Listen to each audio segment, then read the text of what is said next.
see teatud kohas, kui on avaliku huvi kaitseks, politsei on õigus keelata seal viibimine. Ja vot ise vaadate paragrahv ja punktid. Ma ei ole veel kursis selle paragrahviga. No olete kursis, sest varem juba koostati teie suhtes niisugune protokoll. Millal?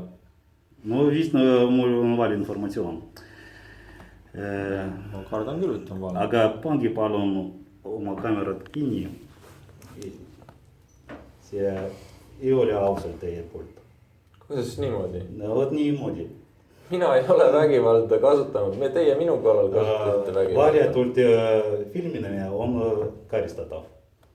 Kuidas niimoodi? Vot niimoodi. Kas ma ei ole vaba siis? Kas te olete arreteerinud? Ma kordan, et varjatult filmimine on karistatav.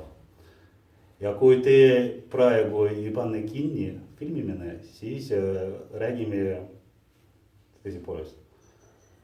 No pangi kinni. No ma palun kaitsjat, no tõsiselt, et ma ei saa enam, ma ühtegi nii palju seadusi mulle. Ja kustutada palun. Seadusi mulle. Ma ei anna teile luba filmida siin kabinetis. Aga ma ei palunud üldse ennast siia kutsuda siia kabinetti. Ma olen vaba inimene, vaba maal.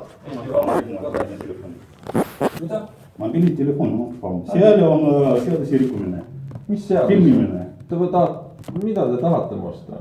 Ma palun advokaati. Антон, подойди, подай, пожалуйста.